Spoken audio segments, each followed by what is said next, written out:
Abakulira ebyenjigiriza mu disitulikiti wa Kiso balabudde nga bagenda okukwata abakulira amasomero abakumpanya ssente z'abayizi ne batabawandiisa kutuula bigezo bya P7.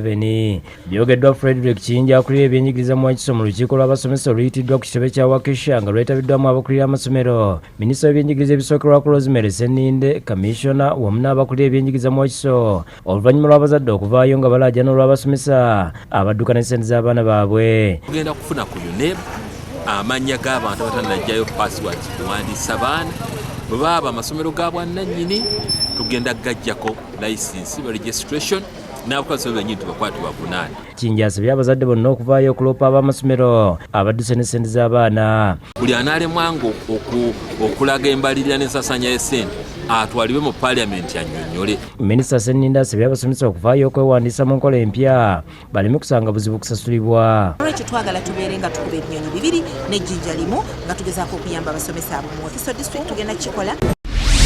Ate gavumenti ng'eyita mu minisitule y'ebyobusuubuzi eyongedde bannakalungu ente z'ennusu mu kaweefube okulwanyisa obwavu. Zibakwasidwa ssente wa Erose ey'okutaano e Kalungu Richard Kyabaggu ku lwa minisitule y'ebyobulimi obulunzi n'obuvubi Vincent Bamulanga Kisempijja era omubaka wa Kalungu East mu paalamenti atasobodde kubeerawo. Bali mu lutalo lw'okulaba nti bongera abantu ku nfuna yaabwe mu maka.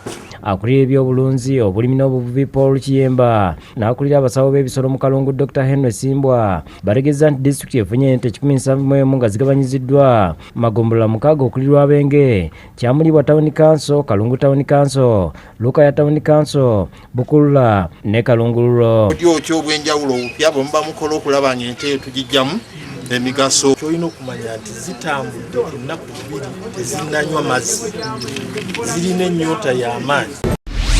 Zembuzi enzungu ezisobye mu 100 ziweereddwa eri abantu mu Town Council y'Egombe Butambala abeegatta mu bibiina eby'enjawulo 38 okubadde eby'abakyala ne bannaddiini nga zibaweereddwa omubaka omukyala akiikirira ekitundu Lydia Mirembe. Omubaka asookedde mu kigo ky'Abakatoliki Egombe mwasisinkanidde abasomesa b'eddiini ne bafaaza n'abawa embuzi 12 ne seminti ensawo 10 n'atema n'evvuunike ku mulimu gw'okuteeka olukomera ku kigo ky'Egombe. Nalwendiko lwagula nti emiruka ebibiina eby'enjawulo bifuna akasente tebisobola okubeera nga koozaamu naye nga tekaliiko ki makuba. Omubaka abadde n'abakulembeze ba tawuni y'Egombe wamu n'abakozi ba disitulikiti y'e Butambala obwedde abasomesa abantu ennunda y'embuzi n'enkulaakulana.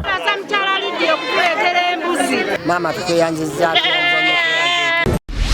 Omubaka wa Japan mu Uganda Kazawichi Kameda ategeeza gavumenti ya Japan bweri mu nteekateeka y'okukuba olukuŋŋaana mwe bagenda okubaganyiza ebirowoozo ku butya bwe bagenda okutumbula enkulaakulana ku lukalu lwa Africa. Okwogera bino abadde akyaddeko ku kitebe kya division ye Nakawa ng'ayaniziddwa Meya Engineer Ronald Nsubuga bali mu ezo. Alambuziddwa pulojekiti ezatandikibwawo omuli okusomesa abaana okusiba enviiri, okutunga n'ebirala n'asuubiza okubakwasizaako mu kuzimba ekifo awanaatendekera abavubuka emirimu egy'emikono.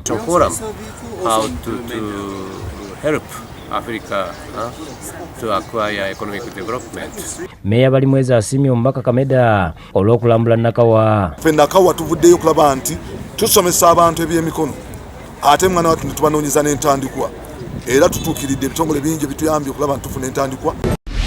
Babasawo abeegatta mu kibiina kyabwe ekya National Council for Traditional Healers and Herbalist Association bakoze endagaano n'ettendekero lya Advance University okutandikawo essomero ly'okubabangula mu kutabula eddagala ly'ekinnansi.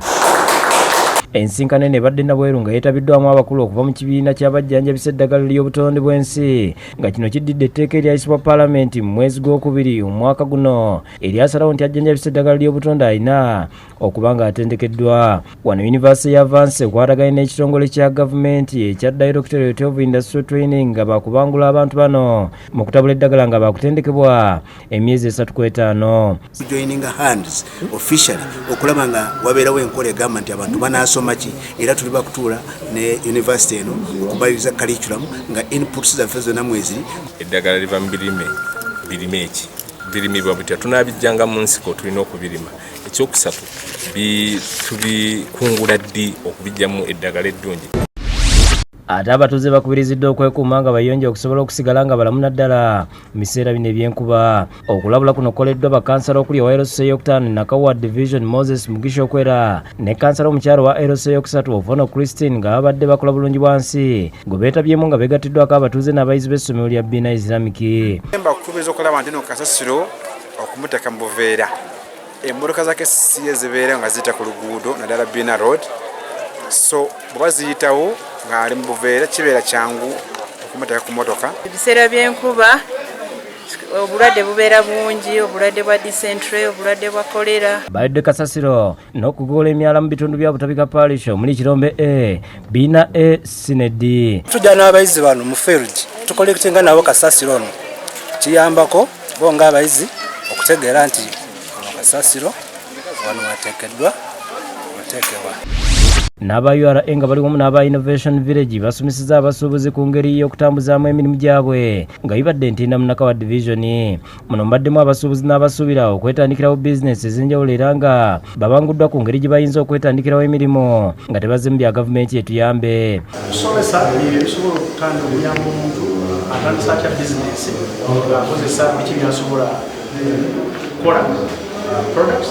Uganda erina bitundu 5 ku 10 bonna bali wansi bakola bizinesi z'abantu abulijjo, so abo tujja kubatuukako. Abavubuka okuva mu bitundu ebyenjawulo beetabye mu musomo guno ogutuumiddwa entandikwa omuvubuka gy'alina okutunuulira ng'agenda okutandikawo bizinesi. Abaana batandika bizinesi zaabwe bakola kampani zaabwe ate ne bagenda mu maaso ne beemployinga bannaabwe.